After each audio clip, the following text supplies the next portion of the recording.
దళారీ వ్యవస్థను రూపుమాపి ప్రజాస్వామ్యబద్ధంగా పాలన నిర్వహించిన నేత జగన్మోహన్ రెడ్డి అని నర్సరావుపేట సభ్యులు డాక్టర్ గోపిరెడ్డి శ్రీనివాసరెడ్డి అన్నారు.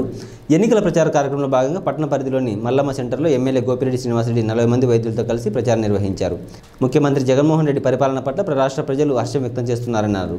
ఎన్నికల్లో వైసీపీ పార్టీ విజయం సాధించడం ఖాయమన్నారు. ప్రజలకు ఎంతో అవసరమైన వైఎస్ఆర్ చేయూత, జగనన్న చేదోడు, వాలంటీర్ వ్యవస్థ తదితర సంక్షేమ కార్యక్రమాలను ప్రవేశపెట్టారన్నారు.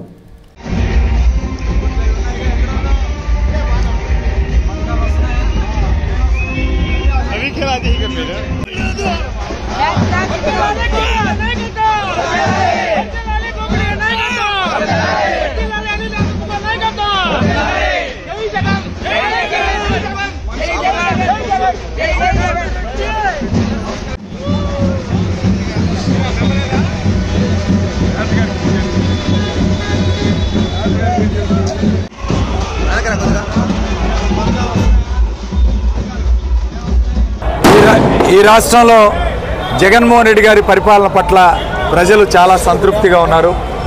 ఈరోజు మల్లమ్మ సెంటర్ నుంచి గడియార స్తంభం వరకు చేస్తున్న ప్రచారంలో నర్సరావుపేట పట్టణానికి సంబంధించిన ప్రముఖ డాక్టర్లు అట్లనే వ్యాపారవేత్తలు అందరూ కూడా పాల్గొనడం చాలా సంతోషంగా ఉంది. అలానే ఈరోజు పెన్షన్లు మే 1వ తారీఖున మరి వాలంటీర్ వ్యవస్థ లేకపోతే ప్రజలు ఎలాంటి ఇబ్బందులు పడుతున్నారో ఈరోజు స్పష్టంగా తెలుస్తోంది. గత నెలలో 5వ తారీఖు వరకు కూడా పెన్షన్లు అందించే కార్యక్రమం జరగలేదు. ఎందుకంటే చంద్రబాబు నాయుడికి వాలంటీర్ వ్యవస్థ అంటే నమ్మకం లేదు. అట్లనే నిమ్మగడ్డ రమేష్ కుమార్ చేత ఎలక్షన్ కమిషన్ కూడా కంప్లైంట్లు ఇప్పించే కార్యక్రమం చేసి వాలంటీర్లు పనిచేయకుండా చేసిన వ్యక్తి చంద్రబాబు నాయుడు.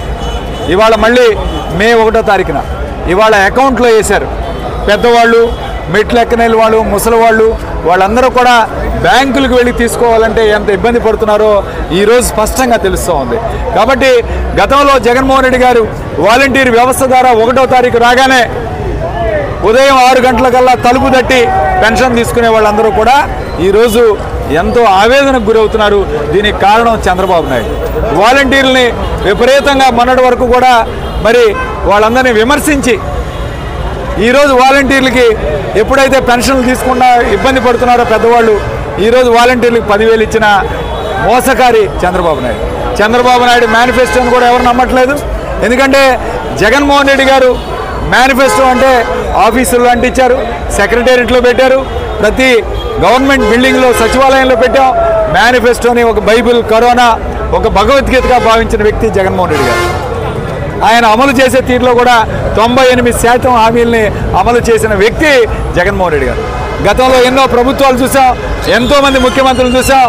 మేనిఫెస్టోని ఎన్నికల తర్వాత ఎవరు కూడా అమలు పరిచిన కార్యక్రమం జరగలేదు.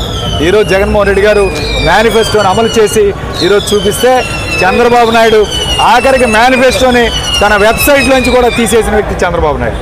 కాబట్టి ప్రజలు ఒకసారి గమనించాలి. ఖచ్చితంగా జగన్మోహన్ రెడ్డి గారు ఏదైతే చెప్పాడో అది చేస్తాడు, చేసేదే చెప్తాడు అనే ఒక నమ్మకం, విశ్వసనీయత ఈరోజు వైఎస్ఆర్ కాంగ్రెస్ పార్టీ మేనిఫెస్టో. చంద్రబాబు నాయుడు ఏది చెప్పినా అబద్ధాలు, మోసం. ఈరోజు వెన్నుపోటుకి ఈరోజు బ్రాండ్ ఎవరంటే ఈ రాష్ట్రంలో చంద్రబాబు నాయుడు. ఖచ్చితంగా చంద్రబాబు నాయుడు ప్రజల్ని సొంత మామని మోసం చేసిన వ్యక్తి.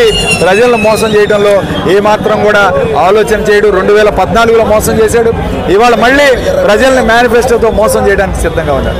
అట్లానే ల్యాండ్ టైటిలింగ్ యాక్ట్ ఈరోజు ఏదైతే ఉందో దాన్ని కేంద్ర ప్రభుత్వం యొక్క యాక్ట్ని ఈరోజు ఇంప్లిమెంట్ చేయాలని చెప్తే దాన్ని హైకోర్టులో కూడా ఛాలెంజ్ చేయడం జరిగింది.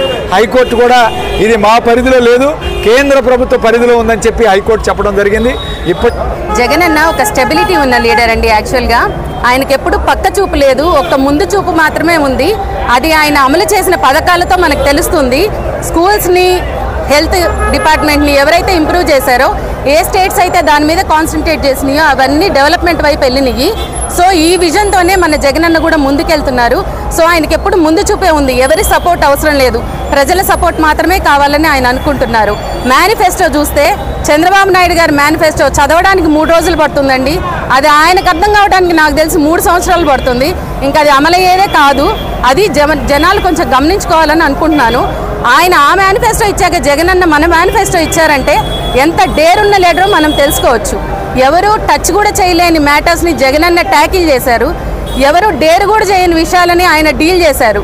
ఒక ఉద్యానం తీసుకోండి, ఒక హెల్త్ డిపార్ట్మెంట్ తీసుకోండి, ఒక ఎడ్యుకేషన్ డిపార్ట్మెంట్ తీసుకోండి, ఆయన తెచ్చిన విప్లవాత్మకమైన మార్పులు ఎవరికైనా వచ్చినాయి ఇంతవరకు? ఆ ఆలోచనలు, ఆయనకు వచ్చిన ఆలోచనలు, వాలంటీర్ ఆలోచనలు, ఇవన్నీ మీరు కాపీ కొట్టి చేయటం కూడా అది ఒక లీడర్ అనిపించుకోరు. జగనన్న ఒక లీడర్ అండి. మనం అదంతా గమనించుకొని జగనన్నని గొప్ప మెజారిటీతో గెలిపించుకున్నాము. గోపిరెడ్డి గారు మన ఫ్యామిలీ మెంబర్ అయిపోయారండి 10 ఏళ్లలో. ఎవరు అవనంత క్లోజ్ అయ్యారు ప్రతి ఫ్యామిలీకి. ఆయన్ని మంచి మెజారిటీతో గెలిపించుకోవాల్సిన బాధ్యత మనందరికీ ఉంది. జోహార్ వైఎస్ఆర్, జై జగన్. సెంటర్ నుంచి గడియార స్తంభం వరకు ప్రచారం చేస్తున్నాము. ప్రజల నుంచి అద్భుతమైన స్పందన ఉంది.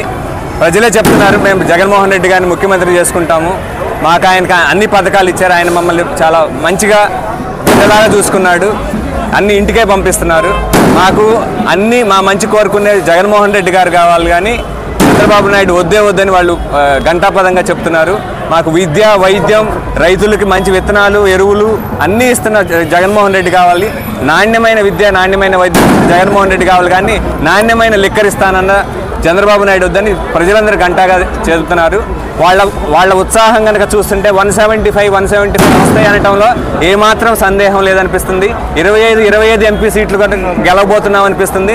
జై జగన్, జై. స్థిరమైన పాలన అందిస్తున్నారు.